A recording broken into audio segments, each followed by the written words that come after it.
Recap.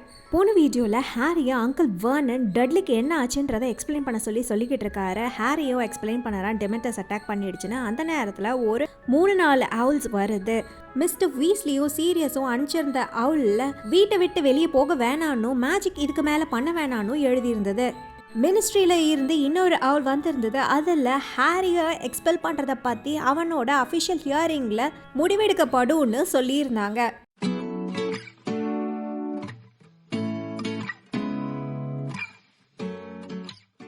Chapter 3 The Advance Guard Part 1. கொஞ்ச நேரத்துக்கு முன்னாடி டிமெண்டர்ஸால் நான் அட்டாக் பண்ணப்பட்டேன். என்ன ஹாக்வர்ட்ஸ்லேருந்து எக்ஸ்பெல் பண்ணியிருக்கலாம். இங்கே என்ன நடக்குதுன்னு நான் தெரிஞ்சுக்கணும். என்னை எப்போ இங்கேருந்து வெளியே கூட்டிகிட்டு போகிறாங்கன்னு எனக்கு தெரியணும். இதை ஹாரி 3 தனித்தனி பேப்பரில் 3 லெட்டராக எழுதியிருந்தான். இதை சீரியஸ்க்கு அட்ரஸ் பண்ணினா, 2வது ரானுக்கும் 3வது ஹெர்மைனிக்கும் அட்ரஸ் பண்ணியிருந்தான். அவனோட அவுல் ஹெட்விக் இப்போ வெளியே போயிருக்கு ஹண்ட் பண்ணுறதுக்கு. அதனால் அதோட கேஜ் எம்டியாக அந்த டெஸ்க்கு மேலே இருக்குது. ஹாரி அவனோட பெட்ரூம்குள்ளேயே குறுக்கையும் நெடுக்கையுமா நடந்துக்கிட்டு இருக்கான். ஹெட்விக்கு வெயிட் பண்ணிக்கிட்டு அவனோட தலை வேற பயங்கரமாக வலிச்சுக்கிட்டு இருக்கு. அவனோட கண்கள் தூக்கத்துக்கு எரிஞ்சாலும் அவனோட பிரெயின் ரொம்பவே பிஸியாக இருக்கு. அவன் டட்லியை தூக்கிட்டு வந்தனால அவனோட முதுகு பயங்கரமாக வலிக்குது. அதோடு இல்லாமல் அவன் ஜன்னலில் இடிப்பட்ட போதும், டட்லி அவனை அடித்த போதும் அவனோட நெத்தியில் ஏற்பட்ட 2 புடைப்புகளும் இப்போ பயங்கரமாக வலிச்சுக்கிட்டு இருக்கு. கோபத்துலேயும் விரக்தியிலையும் அவன் பல்ல கடிச்சுக்கிட்டும் அவனோட கைவிரலை மடக்கி ஃபிஸ்ஸாக வச்சுக்கிட்டு முன்னும் பின்னுமா அவனோட ரூமில் நடந்துக்கிட்டே இருக்கான். ஒவ்வொரு தடவையும் அவன் ஜன்னலை கடந்து போகும்போது அவன் வெளியே பார்க்குறான். டிமெண்டர்ஸை யாரும் அவன் பின்னாடி அனுப்பிச்சிருக்காங்க. மிஸ்ஸஸ் ஃபிகும் மண்டங்கஸ் ஃப்ளச்சரும் அவனுக்கு தெரியாமலேயே அவனை பின்தொடர்ந்துக்கிட்டு இருக்காங்க. அப்புறம் ஹாக்வர்ட்ஸில் இருந்து வந்த சஸ்பென்ஷன், அதுக்கப்புறம் மினிஸ்ட்ரி ஆஃப் மேஜிக்கில் நடக்க போகிற ஹியரிங். ஆனால் இன்னும் யாரும் அவன்கிட்ட என்ன நடக்குதுன்னு சொல்லவே மாட்டேங்கிறாங்க. அப்புறம் அந்த ஹவுலர், அதில் கேட்ட வாய்ஸ் யாரோடது? அது ரொம்ப பயங்கரமாக இருந்ததே. ஆனால் அவனை ஏன் இன்னும் இங்கேயே வச்சிருக்காங்க? ஏன் எல்லாரும் அவனை ஏதோ சேட்டை பண்ணுற ஒரு குழந்தை மாதிரி நடத்துகிறாங்க? மேஜிக் எதுவும் பண்ணாத, வீட்லேயே இரு அப்படின்லாம் ஏன் சொல்கிறாங்க? கோவத்தில் நடந்துக்கிட்டு இருக்கும் போது அவனோட ஸ்கூல் ட்ரங்கை காலால் எட்டி உதைக்கிறான். ஆனால் அவனோட கோவம் குறையிறதுக்கு பதிலாக இப்போ அவனோட உடம்பு ஃபுல்லாக இருக்கிற வலியோட சேர்த்து இப்போ பெருவிரல்லையும் பயங்கரமான வலிக்குது. அவன் வலியில் காலை நொண்டிக்கிட்டு இருக்கும் போது ஹெட்விக் ஜன்னல் வழியாக உள்ளே வந்து அதோட கேஜில் உட்காருது. அதோட வாயில் ஒரு செத்த தவளையை வச்சிருந்தது. நீ அதை கீழே போடலாம், உனக்கு வேலை இருக்கு அப்படின்னு ஹாரி அதை பார்த்து கோவமாக சொல்லறான். இங்கே வா அப்படின்னு ஹாரி சொல்லி அந்த 3 ஸ்மால் பார்ச்மெண்ட் ரோல்ஸையும் ஒன்றா கட்டி அதை ஹெட்விக்கோட காலில் கட்டுறான். இதை நேராக சீரியஸ் ரான் ஹெர்மைனி கிட்ட கொடு. அவங்க பெரிய லாங் ரெப்ளைஸ் எழுதுகிற வரைக்கும் அது அவங்கள கொத்துக்கிட்டே இரு, புரியுதா அப்படின்னு அவன் சொல்லறான். ஹெட்விக்கோட வாய் ஃபுல்லாக இன்னும் தவளை தான் இருக்கு. அதனால் அதோட ஹூட்டிங் சவுண்ட் அவ்வளோவா கேட்கல. சரி அப்போ போ அப்படின்னு ஹாரி சொல்லறான். அது அங்கேருந்து உடனே பறந்து போயிடுச்சு. ஹெட்விக் போன உடனே ஹாரி அவனோட பெட்டில் ட்ரெஸ் சேஞ்ச் பண்ணாமே படுத்துட்டு மேலே இருக்க டார்க் சீலிங்கை பார்க்குறான்.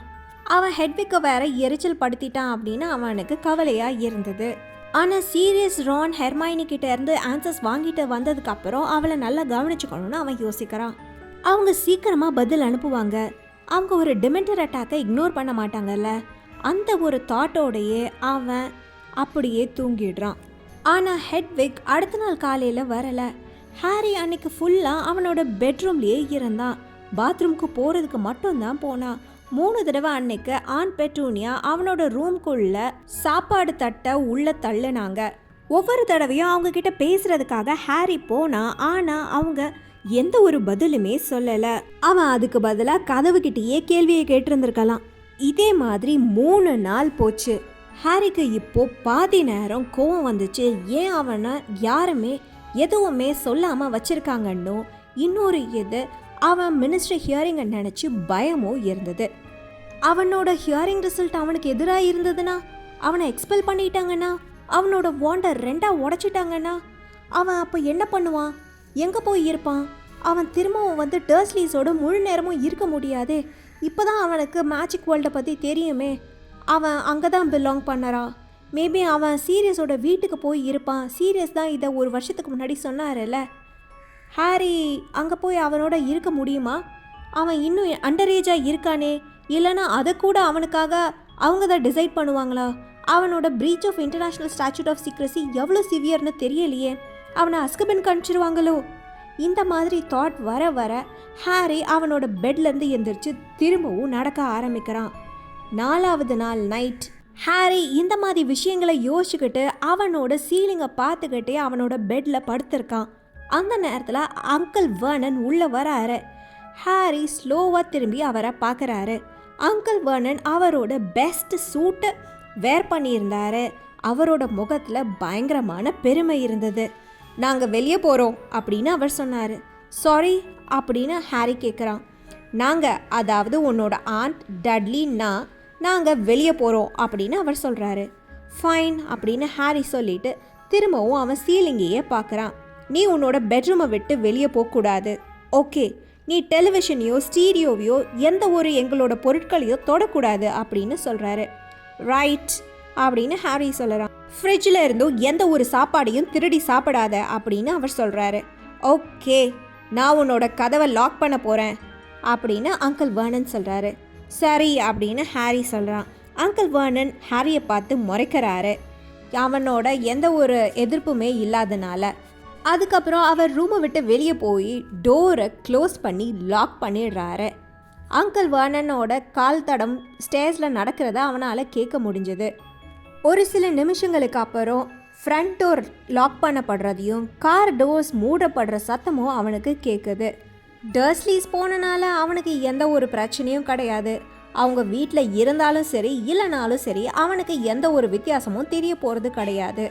அவன் எந்திரிச்சு லைட்டை போய் போடுறதுக்கு கூட அவனுக்கு சக்தி இல்லை. அதனால் ரூம் அவனை சுற்றிலும் டார்க் ஆகிக்கிட்டே இருந்தது. அவனுக்கு நைட் சவுண்ட்ஸ் மட்டும் ஜன்னல் திறந்திருந்தனால கேட்டுக்கிட்டு இருந்தது. ஹெட்விக் எப்போ வருமோன்னு அவன் வெயிட் பண்ணிக்கிட்டு இருந்தான். அவன் எதை பற்றியும் பர்டிகுலராக நினைக்கல, ஆனால் அவன் ரொம்ப சோகத்தில் இருந்தான். அதுக்கப்புறம் குவைட் டிஸ்டிங்க்டாக கீழே கிச்சனில் ஏதோ உடையிற சத்தம் கேட்குது. ஹாரி அவனோட பெட்டில் எந்திரிச்சு உட்காடுறான். ரொம்ப உன்னிப்பாக இப்போ கவனிக்கிறான். டர்ஸ்லீஸ் அதுக்குள்ளே திரும்ப வந்திருக்க முடியாதே, ரொம்ப சீக்கிரமாக இருக்கே. அண்ட் இன் எனி கேஸ் அவங்களோட கார் சத்தம் அவனுக்கு கேட்கலையே அப்படின்னு அவன் யோசிக்கிறான். கொஞ்சம் செகண்ட்ஸ்க்கு சைலண்டாக இருக்குது. அதுக்கப்புறம் வாய்ஸஸ் கேட்குது. சிஷோ, திருடங்களோ அப்படின்னு அவன் யோசிக்கிறான். அவன் பெட்ல இருந்து இறங்கி அவனோட வாண்ட பெட்சைட் டேபிள்ல இருந்து எடுத்துக்கிட்டு பெட்ரூம் டோர் பக்கத்தில் போய் நிற்கிறான். ஆனால் திருடங்களா இருந்தா அவங்க இப்படி சத்தமாக பேச மாட்டாங்களே. கிச்சனில் போகிறவங்க யாரோ அவங்களோட சத்தத்தை குறைக்காமல பேசிக்கிட்டு இருக்காங்க அப்படின்னு அவன் யோசிக்கிறான். அவனோட காதை பெட்ரூம் டோர் கிட்ட வச்சு அவன் கேட்டுக்கிட்டு இருக்கான். அடுத்த செகண்ட் அவனோட டோரோட லாக்கில் கிளிக் சவுண்ட் கேட்குது. ஹாரி பயத்தில் குதிச்சிட்டான். அந்த டோரும் இப்போ ஓப்பன் ஆகுது. ஹாரி அசையாமல் அங்கேயே நிற்கிறான். அவனோட பெட்ரூம் வாசலில் இருந்து கீழே இருட்டாக இருக்கிற ஸ்டேர் கேஸை பார்க்குறான். அவன் ரூம் வாசலில் இருந்து இப்போ படிக்கட்டை நோக்கி நடக்கிறான். அவனோட ஹார்ட் இப்போ தொண்டைக்கு வந்துருச்சு. ஏன்னா அவன் மேலே இருந்து கீழே பார்த்தா கீழே ஹாலில் ஒரு 7-8 பேராவது நிற்கிறாங்க. எல்லாரும் அவனை தான் பார்த்துக்கிட்டு இருக்காங்க. உன்னோட வாண்ட கீழே இருக்கு தம்பி, இல்லைனா யாரோட கண்ணையாவது குத்திர போற அப்படின்னு ஒரு வாய்ஸ் கேட்குது. ஹாரியோட ஹார்ட் இப்போ பயங்கர ஃபாஸ்ட்டாக பீட் பண்ண ஆரம்பிக்குது. அவனுக்கு அந்த வாய்ஸை தெரியும், ஆனால் அவன் அந்த வாண்டை லோவர் பண்ணலை. ப்ரொஃபஸர் மூடி அப்படின்னு அவன் கேட்குறான். எனக்கு ப்ரொஃபஸரை பற்றி தெரியாது, நான் எந்த டீச்சிங்கும் பண்ணலை. யூசி, கீழே இறங்கி வா, நாங்கள் உன்னை ஒழுங்காக பார்க்கணும் அப்படின்னு அவர் சொல்கிறாரு. ஹாரி அவனோட வாண்டை இறக்கினான், ஆனால் அவனோட grip அதுலேருந்து அவன் ரிலாக்ஸ் பண்ணலை. அவன் அங்கேருந்து மூவ் பண்ணவும் இல்லை. அவனோட சந்தேகத்துக்கு காரணம் இல்லாமல் இல்லை. ஏன்னா 9 மாதங்கள் அவன் மேடை மூடின்னு நினச்சி யாரோ ஒருத்தரோட அவன் இருந்திருக்கான். அவன் அடுத்து என்ன பண்ணுறதுன்னு முடிவெடுக்கிறதுக்கு முன்னாடி இன்னொரு குரல் கேட்குது. இட்ஸ் ஆல்ரைட் ஹாரி, நாங்கள் உன்னை கூட்டிகிட்டு போக தான் வந்திருக்கோம் அப்படின்னு அது சொல்லுது. ஹாரியோட ஹார்ட் இப்போ சந்தோஷத்தில் துள்ளி குதிக்குது. அவனுக்கு அந்த வாய்ஸ் தெரியும். 1 வருஷமாக அவன் கேட்கல, ஆனால் அவனுக்கு அது தெரியும். ப்ரொஃபஸர் லூபன் நீங்களா அப்படின்னு அவன் கேட்குறான். ஏன் எல்லாரும் நம்ம இருட்டில் நிற்கிறோம் அப்படின்னு இன்னொரு குரல் கேட்குது. இந்த குரலை அவன் கேட்டதே கிடையாது. அது ஒரு லேடியோட வாய்ஸ், லூமோஸ் அப்படின்னு அது சொல்லுது. ஒரு வான் டிப் ஃப்ளேர் ஆகுது. அந்த ஹால் இப்போ மேஜிக்கல் லைட்டால் ஃபில் ஆகுது. ஹாரி பிளிங்க் பண்ணறான். கீழே இருந்த மக்கள் எல்லாரும் படிக்கட்டு கிட்ட நிற்கிறாங்க. எல்லாரும் அவனையே பார்த்துக்கிட்டு இருக்காங்க. ரீமஸ் லூபின் தான் முதல்ல நின்னாரு. அவர் இன்னும் யங்காக தான் இருக்காரு. ஆனால் லூபினை பார்க்க ரொம்ப டயர்டாக இருந்த மாதிரி இருந்தது. அவன் போன தடவை பார்த்தது விட இப்போ அவருக்கு நிறைய முடிகள் நிறைச்சி இருந்தது. அவரோட ட்ரெஸ்ஸும் ரொம்ப அழுக்காகவும் ஒட்டு போட்டும் இருந்தது. ஆனால் அவர் ஹாரியை பார்த்து பயங்கரமாக ஸ்மைல் பண்ணிட்டு இருந்தார். ஓ, அவனை பார்க்க நான் எப்படி இருப்பான்னு நினச்சினோ அப்படியே தான் இருக்கான் அப்படின்னு லூமோஸ் சொன்ன விச் சொல்கிறாங்க. அவங்களோட ஃபேஸ் ஒரு ஹார்ட் ஷேப்பில் இருந்தது. அவங்களோட கண்கள் கருப்பாக ட்விங்க்லிங்காக இருந்தது. அவங்களோட சின்ன ஸ்பார்க்கி ஹேர் ஸ்டைல் பயங்கரமான வயலட் கலரில் இருந்தது. வாட்ச் ஹாரி அப்படின்னு அவங்க சொல்கிறாங்க. நீ சொன்னது கரெக்டு தான் ரீமஸ் அப்படின்னு பின்னாடி இருந்து வழுக்கையான ஒரு கருப்பு விசாத் சொல்கிறாரு. அவருக்கு ஒரு டீப்பான ஸ்லோவான வாய்ஸ் இருந்தது. அவரோட காதில் ஒரு கோல்ட் ஹூப் இயரிங் போட்டிருந்தாரு. இவனை பார்க்க எக்ஸாக்டா ஜேம்ஸ் மாதிரி தான் இருக்கு அப்படின்னு அவர் சொன்னாரு. அவனோட கண்கள் மட்டும் லில்லியோட கண்கள் அப்படின்னு பின்னாடி இருந்த ஒரு வீசி வாய்ஸ்ட் நரைச்ச முடியோட இருந்த ஒரு விசாத் சொன்னாரு. நீளமான நரைச்ச முடியோடும் முகத்தில் நிறைய சுருக்கங்களோடும் 2 மிஸ்மேட்ச்ட் ஐஸோடையும் ஹாரியை பார்த்துக்கிட்டு இருந்த மேடை மூடி இருந்தார். ஒரு கண்ணு சின்னதாக டார்க்காக பீடியாக இருந்தது. இன்னொரு கண்ணு ரவுண்டாக எலக்ட்ரிக் ப்ளூவாக இருந்தது. அது ஒரு மேஜிக்கல் ஐ. அதால் சிவர்கள் வழியாகவும் கதவு வழியாகவும் மேடியோட தலை வழியாகவும் கூட பார்க்க முடியும். ஆர் யூ ஷியோர் அது அவன் தானே லூபின் அப்படின்னு அவர் கேட்குறாரு. நம்ம எதுவும் ஒரு டெத் ஈட்டர் அவனை இம்பர்சனேட் பண்ணவனை கூட்டிகிட்டு போயிட போகிறோம்.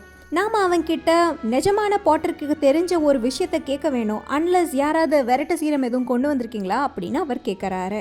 ஹாரி, உன்னோட பேட்ரனஸோட ஃபார்ம் என்ன அப்படின்னு லூபின் கேட்குறாரு. ஸ்டாக் அப்படின்னு ஹாரி நர்வஸாக சொல்லறான். அவன் தான் முடியாது அப்படின்னு லூபின் சொல்கிறாரு. இதோட இந்த வீடியோவை முடிச்சுக்கிறேன். உங்களுக்கு இந்த வீடியோ பிடிச்சிருந்தா ப்ளீஸ் லைக் பண்ணுங்கள், ஷேர் பண்ணுங்கள், சப்ஸ்கிரைப் பண்ணுங்கள். தேங்க்யூ ஃபார் வாட்சிங்.